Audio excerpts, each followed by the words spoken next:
Assalamualaikum warahmatullahi wabarakatuh. Apa kabar anak-anakku sekalian? Semoga kita senantiasa dalam keadaan sehat dan selalu dalam lindungan Allah Subhanahu wa Ta'ala. Anak-anak, dalam pembelajaran kali ini kita akan belajar tentang teks berita. Apa sih yang terbayang oleh kalian ketika mendengar kata teks berita? Pasti kalian membayangkan koran, majalah, atau acara berita di televisi kan? Saat ini teks berita bisa didapatkan dengan mudah loh dan terdapat di mana saja. Tidak hanya koran, tapi kalian juga bisa mencarinya di portal berita atau halaman web di internet. Nah, dalam video kali ini apa saja sih yang akan kita bahas? Yang pertama adalah pengertian teks berita, kemudian unsur-unsur dalam teks berita, lalu struktur teks berita, dan kaidah kebahasaan teks berita. Oke, kita mulai dari yang pertama, pengertian teks berita. Apa sih teks berita itu? Teks berita merupakan teks yang berisi segala peristiwa yang terjadi di dunia. Jadi teks berita biasanya disebarkan melalui berbagai media seperti koran, majalah, radio, televisi, internet, ataupun media lainnya. Selanjutnya kita akan mengetahui unsur-unsur dalam teks berita.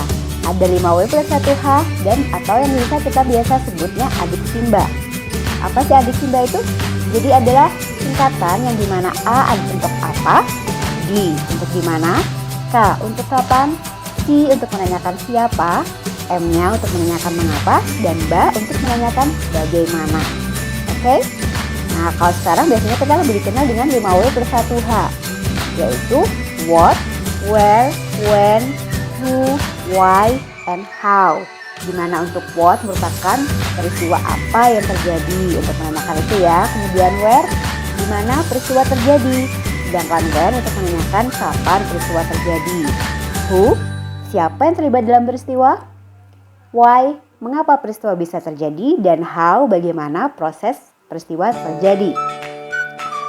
Kemudian struktur teks berita.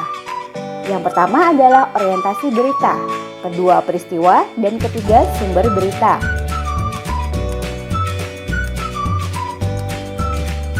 Orientasi berita merupakan bagian pengenalan masalah atau hal yang akan dibahas dalam berita.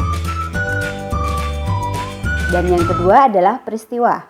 Jadi struktur ini menceritakan tentang kejadian yang terdapat pada peristiwa atau hal yang ingin dibahas secara rinci dan berurutan. Ingat ya anak-anak, di bagian ini harus menjelaskan unsur mengapa dan bagaimana atau why and how. Yang ketiga adalah sumber berita. Jadi sumber berita ini biasanya terletak di bagian awal berita atau akhir berita. Contohnya, Yogyakarta, kompas.com. Korban kasus kupon wisata palsu di Gedung Kidul, Yogyakarta terus bertambah. Nah, dari sini kita bisa tahu bahwa yang menerbitkan adalah kompas.com di Yogyakarta. Selanjutnya adalah kaidah kebahasaan teks berita. Kaidah kebahasaan yang pertama adalah penggunaan bahasa yang bersifat standar atau baku. Kedua, penggunaan kalimat langsung. Tiga, penggunaan kata kerja mental. Dan yang keempat adalah penggunaan fungsi keterangan waktu dan tempat. Kelima, penggunaan konjungsi temporal. Konjungsi atau yang biasa disebut dengan kata hubung ya. Oke, yang pertama penggunaan bahasa baku. Jadi, penggunaan bahasa yang standar atau baku akan memudahkan pemahaman banyak orang. Karena bahasa standar sifatnya universal dan sebagian besar kalangan masyarakat akan mudah untuk memahaminya.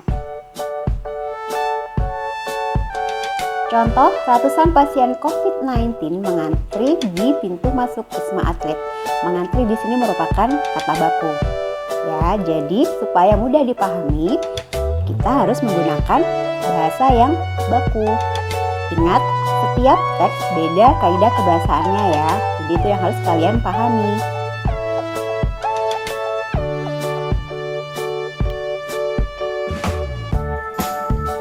Oke, sekarang kita masuk ke kaidah kebahasaan yang kedua.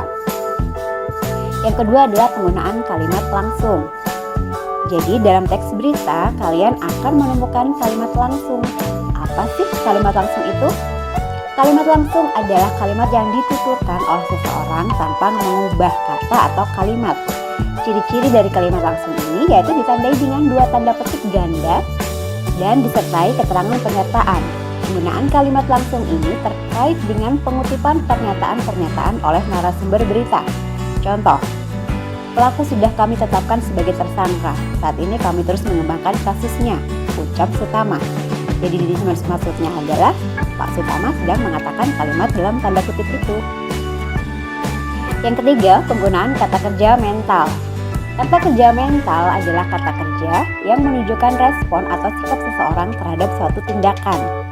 Nah, biasanya kata kerja ini diawali me, ya, menggunakan awalan me karena melakukan suatu tindakan. Contohnya, merasa tertipu, para korban lantas melapor ke polisi. Nah, yang dimaksud kata kerja mental di sini adalah melapor.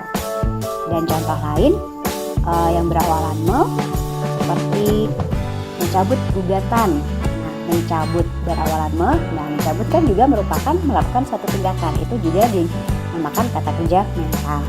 Oke. Selanjutnya yang keempat, penggunaan fungsi keterangan waktu dan tempat.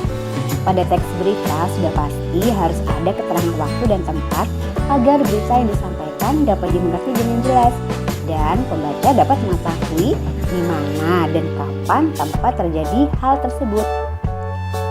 Contohnya, bla bla bla, kata Kapolsek Wonosari Kompol Sutama saat dihubungi Minggu 8 Oktober 2017.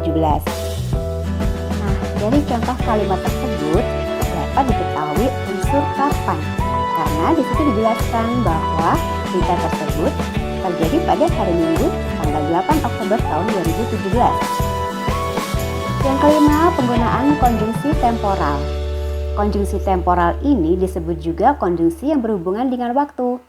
Contoh konjungsi temporal yaitu kemudian, sejak, setelah, awalnya, dan akhirnya. Konjungsi ini biasanya ditemukan pada struktur peristiwa yang menjelaskan berita secara kronologis atau urutan waktu. Konjungsi temporal ini juga disebut dengan kata penghubung yang menunjukkan urutan waktu. Contoh, pelaku datang ke sekolahan, kemudian langsung bilang ke kepala sekolah untuk menyosialisasikan kupon wisata dan kuliner. Nah, yang merupakan konjungsi di sini adalah kata kemudian karena menunjukkan urutan waktu. Oke, sampai di sini dulu. Tetap semangat belajar ya anak-anak. Harap diingat, pembelajaran tidak didapat dengan kebetulan, namun harus dicari dengan semangat dan disimak dengan tekun. Oke, Assalamualaikum warahmatullahi wabarakatuh.